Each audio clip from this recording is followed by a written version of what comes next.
What's up, guys? I hope you are enjoying your 2020 so far. I thought it'd be fun to start breaking down, since it's the beginning of the year, top of 2020, some of the healthy habits that I've carefully curated in my life that have just become part of who I am, ones that have helped to build and boost my creativity. See, I'm a huge believer in the fact that the things you curate in your life, the habits you adopt, the environments you build around yourself, are all things that help to inspire you and keep you creative. Inspiration doesn't just come out of nowhere and slap you in the face. It is carefully built and curated with mindfulness and a good deal of thought. There are a few things that I absolutely cannot ignore when it comes to habits that have helped build, shape, and forge me. One of those top #1 things for me is yoga.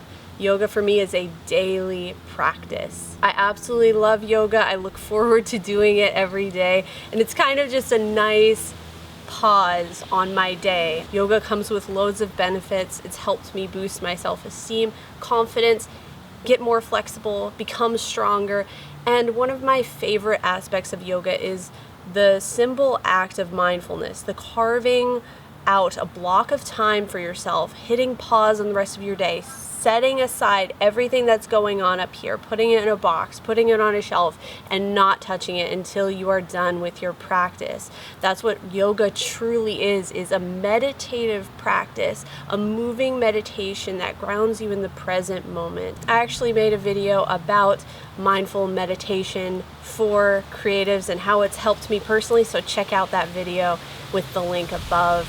But for now, I thought it'd be fun to dig into my yoga basket, the gear I use every single day. And my favorite part of yoga is the fact that it is perfect for minimalists. You do not need hardly anything at all to start yoga. You can pretty much begin it as long as you have a floor to work on.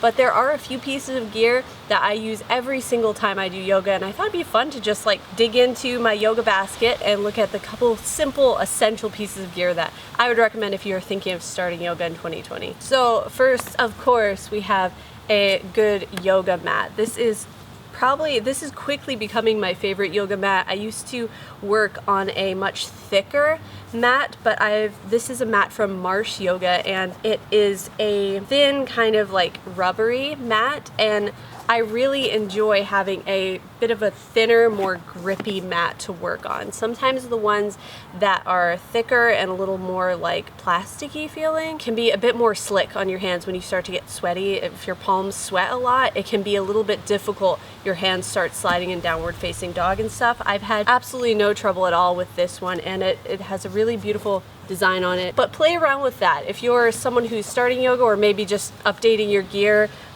working on building your practice, play around with the thickness of your mat. One thing that you will want to keep an eye on, though, is if you have a thinner mat, you'll want something to pad up your knees with, because the knee joints obviously are super important.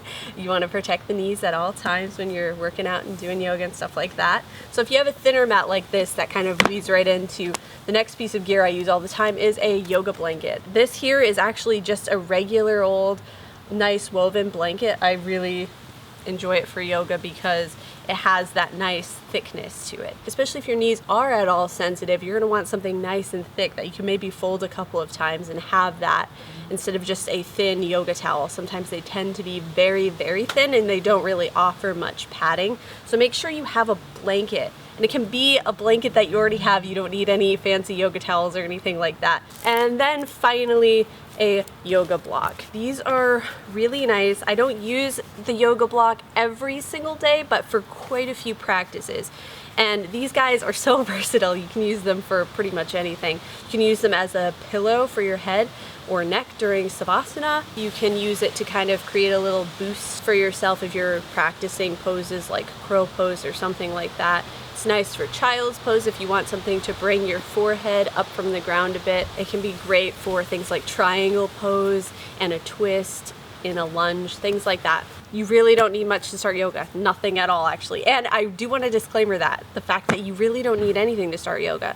When I started doing yoga about 5 years ago now, I think, I had nothing. I just did yoga on the carpet, and I turned on a YouTube video. I prefer channels like Yoga with Adriene, Fight Master Yoga, Yoga with Tim, and I will link all of those below. Those are all great yoga channels that I found when I was first starting out, and I still do some of their videos because if I want a good workout but I don't want to have to think consciously about every single pose I'm getting into, it's nice to be able to just turn on a video and kind of have it as a guided meditation so that you're not actively putting work into planning out your yoga flow. It can be really nice to just have someone else already planned out a flow for you so you can kind of shut off the thinking mind and just enjoy the yoga flow already curated to help you strengthen the muscle groups that you're trying to work on that day. So these are the essentials I use every single day. I hope you guys enjoyed this video. Remember, if you are thinking about starting yoga this year and you're daunted by the idea of needing to buy gear, you really don't need anything to start yoga. Just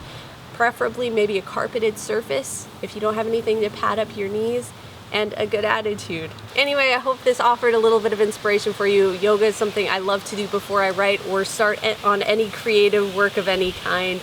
It puts me in a different mindset when I head into my day, and that's what I really love about it. All right, take care of yourself. I hope this inspired you to maybe start yoga. If you like this video, it always means a ton to me when you give it a thumbs up. Subscribe if you haven't already, and ring the little bell so you'll get notified as soon as I upload my next video. If you would like to see exclusive content from me, feel free to head over to my Patreon page where I upload short stories, behind the scenes videos. I have a secret podcast over there and a secret Facebook group that I'd love to invite you to join. So head over there if you're interested in that. Otherwise, thank you so much for watching this video, my friend. I hope it inspired you to start something new in 2020 or continue to build the healthy habits you've already begun to develop. Tell me about that in the comments below. What are some of the healthy habits you're shooting for building in 2020? What are some of the things you want to do? Are there any like healthy habits that you want to build more, or that you want to start for the first time? Let's chat down in the comments below and keep each other inspired and stoked. All right, my friends, that's it from me. Until the next video, stay stoked and have an awesome rest of your day.